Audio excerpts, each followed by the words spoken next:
बिस्मिल्लाहिर्रहमानिर्रहीम। जी dear students, आज जो हमारा टॉपिक है वो energy of quantization and adiabatic process के बारे में। इट मींस कि ये दो टॉपिक थे। एक टॉपिक जो है एनर्जी ऑफ क्वांटाइजेशन के बारे में है, ये टॉपिक जो है ये एक सेपरेट है, और एडियाबैटिक प्रोसेस जो है ये जस्ट हम डिस्कस करेंगे। ये पूरा एक डिटेल टॉपिक है, हम इसको नेक्स्ट नेक्स्ट लेक्चर में डिटेल से करेंगे, लेकिन इधर हम जस्ट एक नॉमिनेशन, एक डेफिनेशन टाइप इसको डिस्कस करने की कोशिश करेंगे।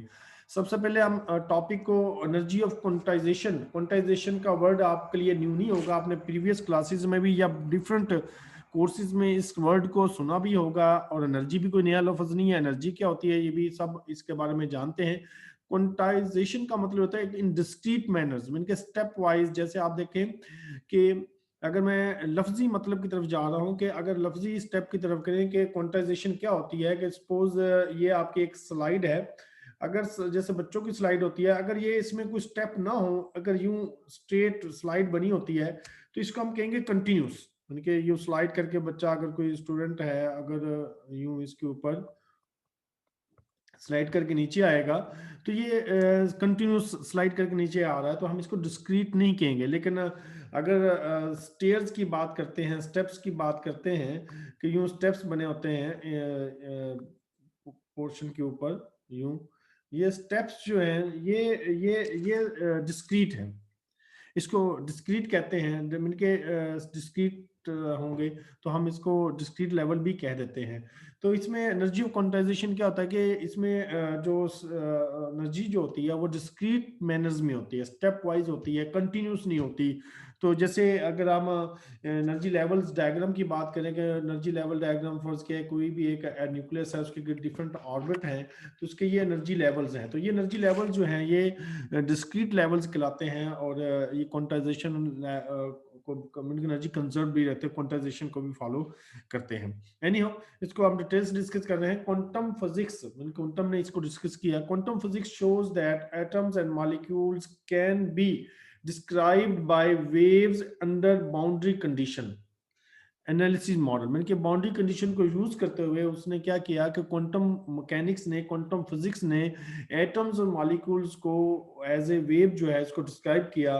Consequently these waves have quantized frequency, उनकी वेव्स की जो फ्रीक्वेंसी होगी वो क्वांटाइज्ड होगी, उनकी स्टेप वाइज होगी, कंटिन्यूस नहीं होगी। तो मैं आप उम्मीद है कि वर्ड क्वांटाइज्ड और कंटिन्यूस को समझ चुके होंगे। जैसे मैंने प्रीवियस स्लाइड में एक एग्जाम्पलरी डायग्राम से समझाने की कोशिश की है। तो क्वांटाइजेशन कंटिन्यूस क्या होता है, डिस्क्रीट क्या होता है। Furthermore, in quantum physics, the energy of a system is proportional to the frequency of the wave representing the system. Okay? It means के quantum physics क्या कहती है कि एनर्जी, किसी भी सिस्टम की एनर्जी जो है वो डायरेक्टली प्रोपोर्शन है किसके, फ्रीक्वेंसी, वेव की फ्रीक्वेंसी पर के डायरेक्टली प्रोपोर्शन होगी।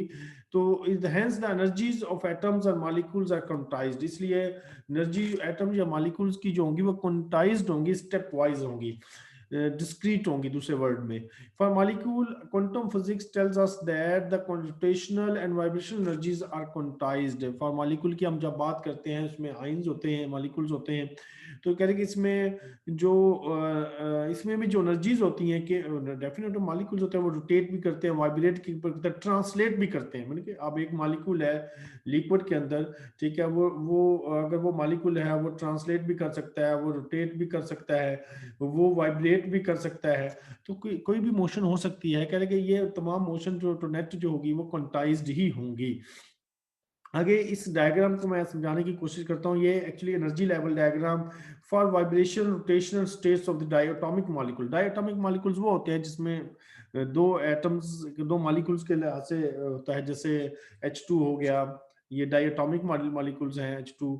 इस तरह H2O, ये इस तरह और भी हाइड्रोजन है, इस तरह को और भी होंगे। तो रोटेशन, अब इसमें ये है कि जो वाइब्रेशनल स्टेट्स होगी, दो तरह की हैं, वाइब्रेशनल स्टेट, रोटेशनल स्टेट्स। अब इन दोनों में डिफरेंस क्या है कि वाइब्रेशनल स्टेट, ये स्टेट और ये स्टेट, ये तीन स्टेट जो है ये वाइब्रेशनल स्टेट है। और इनमें देखें कि इनके दरमियान जो डिस्टेंस है वो काफी ज्यादा है। स्पेस काफी ज्यादा, इनकी स्टेट्स के दरमियान स्पेस ज्यादा है। जबकि रोटेशनल स्टेट्स कहेंगे देखिए इधर स्पेस कम है, इधर भी कम है, कंपेयर टू वाइब्रेशनल स्टेट्स के। अब इसमें मेन वाइब्रेशनल स्टेट और रोटेशनल स्टेट का डिफरेंस ये समझ आ रही है कि वाइब्रेशनल स्टेट्स के दरमियान डिफरेंस जो होगा वो स्टेट्स का डिस्टेंस जो होगा वो लार्ज होगा, जबकि रोटेशनल स्टेट्स का डिस्टेंस जो होगा वो स्मॉल होगा कंपेयर टू वाइब्रेशनल स्टेट्स। ये मेन कॉन्सेप्ट है, यही बात इसमें लिखी हुई है। रोटेशनल वाइब्रेशन कोना states of diatomic molecules lost allow loud state is called ground, mean सबसे नीचे जो स्टेट होगी हम इसको ग्राउंड स्टेट का नाम देते हैं। The black lines show the energies allowed for molecules, notice that allowed vibrational states are separated by large energy gaps, mean के जो वाइब्रेशनल स्टेट्स हैं इनके दरमियान एनर्जी गैप, ये एनर्जी गैप क्या होता है, एनर्जी गैप ज्यादा है कंपेयर टू रोटेशनल स्टेट। तो ये मेन इनका डिफरेंस है। अब इसमें ये तो एक जस्ट एक कॉन्फ़िगरेशन के लिहाज से डिस्कस किया गया कि वाइब्रेशनल स्टेट्स क्या होती हैं, रोटेशनल स्टेट्स क्या होती हैं, इनको हमने डिस्कस किया। अब मेन इसका टॉपिक जो है कि जब टेम्परेचर लो होगा तो उस वक्त मॉलिक्यूल्स का बिहेवियर क्या होगा, और जब टेम्परेचर हाई होगा तो उस वक्त मॉलिक्यूल्स का बिहेवियर क्या होगा, तो हम इसको डिस्कस करने जा रहे हैं। At low temperature the energy A molecule gains in collision with its neighbor and is generally not large enough to raise to its excited state, which means के अगर कोई एटम जो है, अगर कोई मॉलिक्यूल जो है ग्राउंड स्टेट पर है, अगर कोई ग्राउंड स्टेट पर है उसके बाद टेम्परेचर लो है, जब ये मॉलिक्यूल एनर्जी गेन करेगा तो डेफिनेट बात है जब उसको एनर्जी मिलेगी तो वो वाइब्रेट करेगा, ऑसिलेट करेगा, ट्रांसलेट करेगा, वाइब्रेट करेगा। तो आप कह रहे कि लेकिन प्रॉब्लम यह है कि इस वाइब्रेशन क्योंकि टेम्परेचर बहुत लो है तो इसके पास एनर्जी इतनी नहीं होगी कि वो इस स्टेट्स ग्राउंड स्टेट को जंप करके एक्साइट स्टेट में चला जाए। तो फिर क्या होगा, is generally not large enough to raise to first excited state of the either rotation और vibration, therefore even though rotation और वाइब्रेशन आर अलाउड, यानी कि इस ग्राउंड स्टेट में वो रोटेशन और वाइब्रेशन हो रही है लेकिन वो अपनी स्टेट को चेंज नहीं कर पाएगा क्योंकि एनर्जी लो है। Therefore, even though rotation and vibration are allowed according to classical physics, they do not occur reality at low temperature. All molecules are in the ground state for rotation and vibration. The only contribution to the molecules average energy is for from translation, mean के अब इसमें difference क्या होगा, just और just translation होगी, energy mean के energy change होगी और जस्ट ट्रांसलेशन होगी। इस डायग्राम ये डायग्राम की बात की जा रही है कि जैसे ही कह रहे कि टेम्परेचर बढ़ेगा, टेम्परेचर बढ़ा मीन लो टेम्परेचर के ऊपर देखें, लो टेम्परेचर के ऊपर देखें तो जस्ट ट्रांसलेशन है, ट्रांसलेशन होगी और एनर्जी तो बढ़ेगी लेकिन उसमें कोई और फनोमिना नहीं होगा, मीन रोटेशन और वाइब्रेशन मीन अपने स्टेट्स को चेंज नहीं करेंगे, उसमें कोई चेंज नहीं आएगी, वो ऐसे एज इट इज इसी लोकेशन में रहेंगे। मैंने कहा एनर्जी तो इंक्रीज हुई लेकिन उसमें कोई स्टेट्स में चेंजेस नहीं आई। लेकिन आगे क्या होगा इसमें नेक्स्ट स्टेप में बता, इसमें इंटरेस्टिंग क्या पॉइंट है कि जैसे ही आप टेम्परेचर बढ़ाएंगे, raise the temperature the average energy of the molecule increases in some collision a molecules may have enough energy transfer to it from another molecule to state the first rotation, यानी कि उसकी energy बढ़ाई, temperature बढ़ा तो energy बढ़ेगी, energy बढ़ेगी तो अब क्या है अब इसके पास इतनी एनर्जी होगी कि वो ग्राउंड स्टेट से रोटेशनल स्टेट्स में चला जाए। जब वो ग्राउंड स्टेट से रोटेशनल स्टेट्स में जाएगा तो डेफिनेट बात है कि ये जो ना इसकी स्टेट्स लेवल को रिप्रेजेंट कर रहा है कि ये ग्राउंड स्टेट रोटेशन में चला गया। अब रोटेशन में वो अपनी स्टेट्स को चेंज कर गया तो अब मॉलिक्यूल जो है एनर्जी गेन करने के बाद ही उसने अपने स्टेट को चेंज किया। As the temperature is raised further more molecules can excite to this state. The result is that rotation begins to contribute the internal energy and molar specific heat rises, जिसको ऐसे क्या होगा, molar specific heat क्या होगी, increase हो जाएगी। जैसे इसमें देखें 3/2 है इधर इसकी ग्राउंड स्टेट पर 3/2 आर है, जब रोटेशन हुई तो उसकी एनर्जी क्या होगी, मोलर स्पेसिफिक हीट जो होगी डेफिनेट इंक्रीज होगी तो उसका रिलेशन भी होगा जो इसका कांस्टेंट है, हमने जो लास्ट टाइम याद है ये निकाला C is equal to CP/CV ये वाला रिलेशन, तो ये रेशियो भी इसकी इंक्रीज होगी। द सेकंड फिर उसके बाद क्या होगा तो फिर ये मूव करके ये सेकंड ये प्लेट्यू जो होता है ना, ये लफ्ज मैंने कि टर्न मैंने कि ये चेंज हुआ उसके बाद ये सेकंड चेंज होगा, मजीद एनर्जी इंक्रीज होगी तो वो मूव टुवर्ड्स वाइब्रेशन, ठीक है। देयर इज नो कंट्रीब्यूशन, अब करेंगे has reach and rotation contribute fully to molar specific heat as there is no contribution at room temperature from vibration because molecules are still in the ground state करके। अब इसमें sum up कर रहा है इस सारे टॉपिक को करके, रूम टेम्परेचर पर ये चेंज क्यों नहीं आया, वो हायर स्टेट में क्यों नहीं गया, करके उनके पास इतनी एनर्जी नहीं थी कि वो अपनी स्टेट्स को चेंज कर पाते। Because the molecules are still in the ground vibrational state, the temperature must be raised even further to side first vibrational state। इसका मतलब टेम्परेचर हमें चाहिए कि उसको स्टेट में राइज करने के लिए, जैसे 1000 टू 10,000, मैंने कि ये देखे ना, ये 1000 से लेकर 10,000 तक कह रहा है कि 10 at 10,000 on the right side of the figure vibration is continuing fully to internal energy and molar specificity। मैंने कि आप 10,000 पे पहुंचते हैं तो मैंने कि वाइब्रेशन हुई, वाइब्रेशन इधर, इसके बाद कह रहे कि इसके बाद फुली वो वाइब्रेशन में चला गया। अब इसके बाद इसका नेक्स्ट अगर स्टेप जो प्लेट्यू में जाना था वो नहीं, 10,000 के बाद नहीं बताया गया कि at 10,000 on the right side of the figure vibration is continuing contributing fully to the internal energy and molar specificity। तो कह रहे कि फुली कंट्रीब्यूट कर रही है वाइब्रेशन को, यानी कि पहले जब ग्राउंड स्टेट में था ट्रांसलेशन थी, जब साइड स्टेट में गया तो पहले रोटेशन हुई, फिर मजीद टेम्परेचर इंक्रीज हुआ तो वो वाइब्रेशन स्टेट में चला गया, फिर उसके बाद क्या हो गया कि वो अपनी वाइब्रेशन रोटेशन में और वाइब्रेशन में क्या होगा, इसकी मोलर स्पेसिफिक हीट क्या होगी, यानी कि इस स्टेट के अंदर इसकी स्पेसिफिक हीट चेंज होगी, जबकि इस स्टेट के अंदर उसकी स्पेसिफिक हीट चेंज नहीं होगी। देखिए ना, इस स्टेट में इसके इधर से इधर जा रहा है तो इसके मतलब स्पेसिफिक हीट 3/2 आर से 5/2 चलेगी, इस तरह 5/2 से 7/2 चली गई, चेंज हो रही है ना।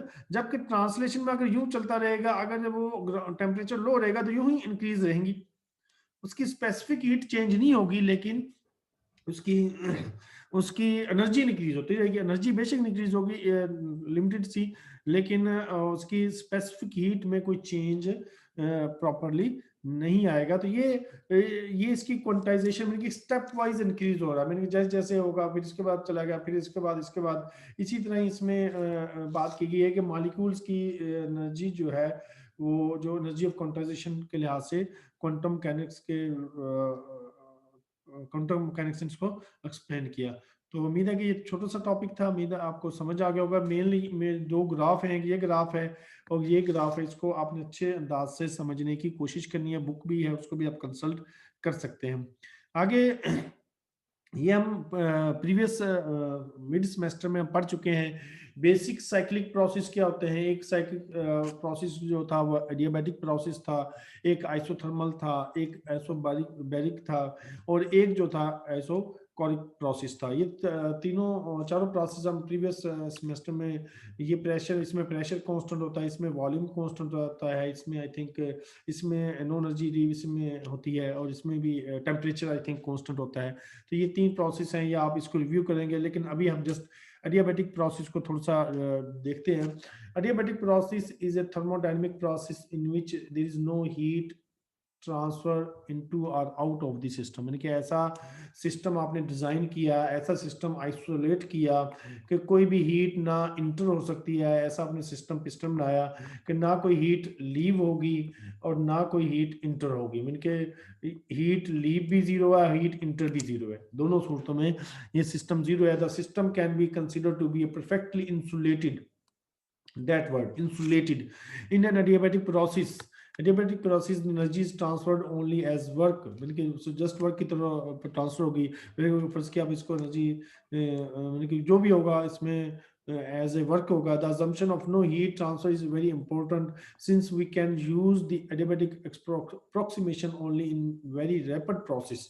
in these rapid process there is not enough time for the transfer of energy so as heat to take place to or from the system। यानी कि एडियाबैटिक में रैपिड प्रोसेस होता है, अचानक जैसे पिस्टन होता है गाड़ी के या मोटरसाइकिल के, तो तेज तेज मूव करते हैं हम, इसमें सपोजिशन ये होती है कि कोई भी हीट, कोई भी एनर्जी ना रिलीज हो रही है ना लीव इंटर हो रही है, तो वो सिस्टम ऑपरेट कर रहा है। तो ये एक आइडियली सिचुएशन है, हकीकत में तो नहीं होता, लेकिन आइडियली इसको सपोज कहते हैं कि इतना रैपिड है कि कोई भी स्टेट कोई भी एनर्जी ट्रांसफर नहीं हो रही, वो एनर्जी ना इंटर हो रही है ना, ये लीव हो रही है। तो ये एक एडियाबैटिक प्रोसेस का कॉन्सेप्ट है। अब इसमें अगर फर्स्ट लॉ ऑफ थर्मोडायनेमिक्स देखें, ये आपको याद हो कि delta U is equal to Q minus W. अगर क्यू जीरो होगा तो work done is on the basis of the internal energy, यानी वर्क डन जो होगा just on the base of internal energy होगी। नो हीट इज इंटर्ड और leave the system, so the first law of thermodynamics क्या होगा, Q is equal to zero होगा तो फिर ये सिस्टम आएगा। Work done by the system will cause the decrement in the internal energy and vice versa. तो negative sign का energy decrement के लिहाज से होगा। तो ये शॉर्ट सा टॉपिक है कि एडियाबैटिक प्रोसेस क्या होता है, और ये हमने डिस्कस किया कि एनर्जी ऑफ क्वांटाइजेशन क्या होता है, मॉलिक्यूल डाई एटॉमिक मॉलिक्यूल्स के लिहाज से डिस्कस किया। उम्मीद है कि ये आपको समझ आ गई होगी। अब हम आपके क्वेश्चन की तरफ मूव करते हैं। जज़ाकल्लाहु खैर।